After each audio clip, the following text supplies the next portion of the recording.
One game I love to no end is Smash Ultimate, and I love games similar to it because on top of making a simple formula to the fighting style genre, it can also be a symbol for what crossover games can look like. Doesn't matter what franchise, what genre, what company, everyone has tried to make or think of a Smash clone, and now I'ma make one. You guys remember Jump Force and how badly it failed? Yeah, it wasn't good. The game had a lot of potential, but it just never got anywhere. So what if it was an actual Smash clone? One that follows the actual layout for a platform fighter and introduces new ideas. Today, I give you Shonen Brawl, a new anime Smash Bros. There's a lot to cover, so just sit back and relax for this video. And thanks to all my friends who helped out with this video. Y'all know Paul.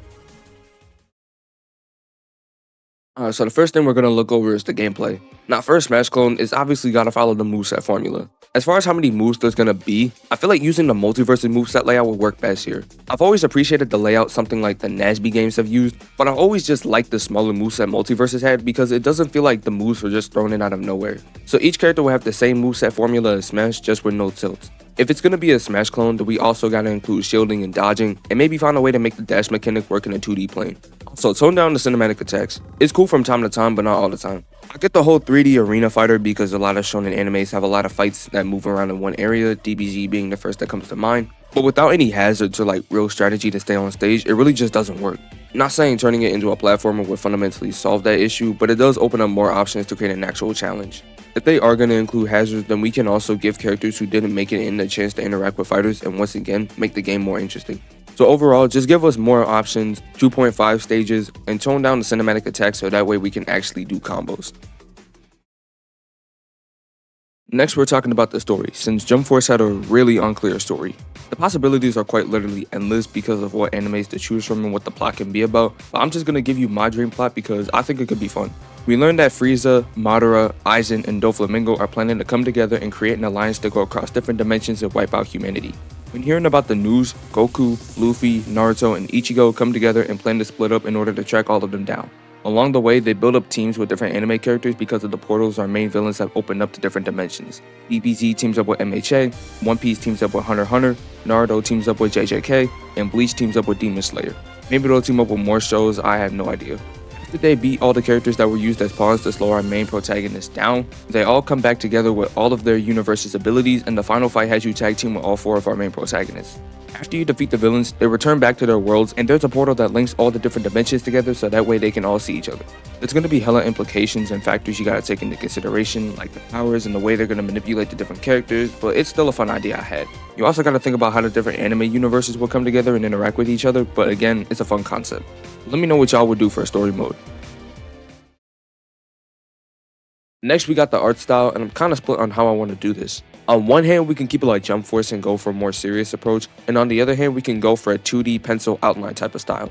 Alright, let me just say this. I like what Jump Force was going for with this dark tone, and it's definitely cool to see, but I just don't think it will work because of how much it messes up with the identity of anime. In anime, almost every character is overly exaggerated and expressive in a way that makes them funny or at the very least stand out from traditional 2D animation. Stuff like Deku crying or Goku charging up have really exaggerated animations that make anime once again stand out. I wouldn't be disappointed if they kept the 3D serious tone, but I feel like it'd make more sense to use the regular 2D animation and also drop the frame rate only on the characters to give it the feeling like you're watching an anime fight. It would be harder to animate because they'd have to make 3D models look pencil drawn at different angles, but if the My Hero games can make them work in the 3D arena brawler type of game, then I see them being able to do that no problem. So overall, I suggest they go for a 2D style to fit the tone of traditional anime.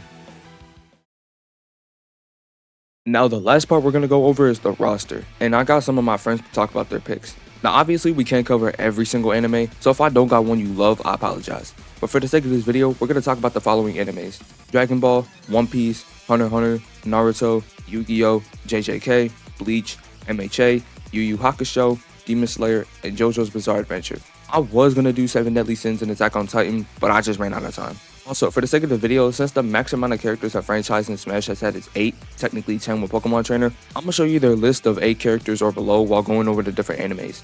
So now, let's look at the options. For Dragon Ball, we got me, Heavenly, and Clipz helping with the list. For the characters we all agreed on, we got Goku, Vegeta, Piccolo, Frieza, Gogeta, Broly, Jiren, and Trunks. Characters I thought of were Krillin, Beerus, and Majin Buu. Characters Heavenly came up with were Roshi, Goku Black, Gohan, Gotenks, and Cell, and Clipz had a mix of both. For One Piece, we got Clipz and Triss making the list. The characters they both agreed on were Luffy, Zoro, and Sanji. With Clipz, he had Kizaru, Doflamingo, Kaido, Nami, and Usopp. With Tris, he had Chopper, Blackbeard, Big Mama, Shanks, and Jinbei. For Hunter x Hunter, I let Tris create the list, and he had a pretty solid list. His choices were Gon, Killua, Hisoka, Illumi, Biscuit, Kurapika, Kite, and Leo Rio. Oh yeah, Future Zay here, we also gotta throw in my boy Miram. Like, I don't know why we forgot about him. For Naruto, I had Clipz and Tris making their list. The characters they both agreed on were Naruto, Sasuke, Kakashi, and Madara. For Clipz, he chose Itachi, Obito, Kaguya, and Kisame. For Tris, he chose Rock Lee, Minato, Indra, and Ashura. For Yu-Gi-Oh, I did this entirely myself since I've actually gotten far in the anime. With Yu-Gi-Oh, the main characters obviously aren't fighters, but they use their cards in battle. So something we can do is make it like a Pokemon training situation where you control their signature card. So the characters I chose were Yugi, Kaiba, Joey, Mai, Bakura, and Jada from Yu-Gi-Oh! GX. For JJK, we got Tris and Clipz making their list. You know, looking back on it, these two carried in the roster choices. Shout out to y'all. But anyways, the characters they agreed on were Yuji, Gojo, and Sukuna. The characters Tris chose were Mahito, Todo, Gito, Choso, and Toji. The characters Clipz chose were Megumi, Hakari, Kashima, Yuta, and Nabara. For Bleach, I made the list entirely myself because I've also gotten pretty far in the anime and none of my friends are big on it, so yeah. Anyways, my picks are Ichigo, Aizen, Rukia, Kenpachi, Halibel, and Toshiro. Any other characters that should be taken into consideration, let me know. For MHA, we got me and Darwiggle making lists because this is probably the anime I've gotten the farthest in. And also, he's really into it, so it kind of made sense. Anyways, the characters we both agreed on were Deku, Bakugo, Todoroki, All Might, and Dabi. Characters I chose were Uraraka, Kaminari, and Toga. The characters he chose were All For One, Shigaraki, and Endeavor. For Yu Yu Hakusho, I know enough to make main character picks, but not enough to pick other characters. So I just went to an article that goes over the most popular characters. However, if you disagree with the picks, take it to the comments. So the list consists of Yusuke, Kai, Kazuma, Toguro, Kurama, Boten, Yukina, and Jim. For Demon Slayer, me and Clipz made some lists, and we've also gotten pretty far in the show. But anyways, the characters we agreed on were Tanjiro, Inosuke, Muzan, Shinobu, and Zenitsu. Characters I chose were Nezuko, Giyu, and Shinjuro. And characters he chose were Tengen, Muchiro, and Doma. And lastly, we have JoJo's Bizarre Adventure. And this is the only one I know that would make for a good addition, but I have absolutely no clue on who to pick. So because of that, I just put Jotaro and Dio. So JBA fans can discuss in the comments. I lied. We got me and Darwiggle doing Pokemon last. Now, yeah, I know it's not really shonen, it's more Kodomo, but this is just a fun thing I threw in here. And it wouldn't be an egregious choice to make, just a weird one. So here, it'd be the same as Yu-Gi-Oh! Where the trainers and champions use their signature Pokemon. So the characters we both agreed on were Ash, Gary, Cynthia, and Leon. The others I chose were May, Iris, Hao, and Go. And the characters Darwiggle chose were Brock, Dianthia, Serena, and an interesting choice, but Team Rocket. And that's my vision for Shonen Brawl. This is probably the most fun I've had making a video because on top of talking about making a Smash clone, I got to make a video centered around anime, which is very rare for this channel. Jump Force had a lot of potential, and you can clearly see that they were going for a serious crossover game, but the tactics were just not it. And ever since the day I played a match in that game, I just thought about what it could look like as a Smash clone. And now I put that vision to work. Also, I can't thank my friends enough for helping out with this video. They know a lot about anime, and I might bring them back in future videos, but for now, thanks to all y'all for the ball knowledge y'all know. But anyways, I'm gonna end it right here. Would you play Shonen Brawl? And with that, Zazaz out.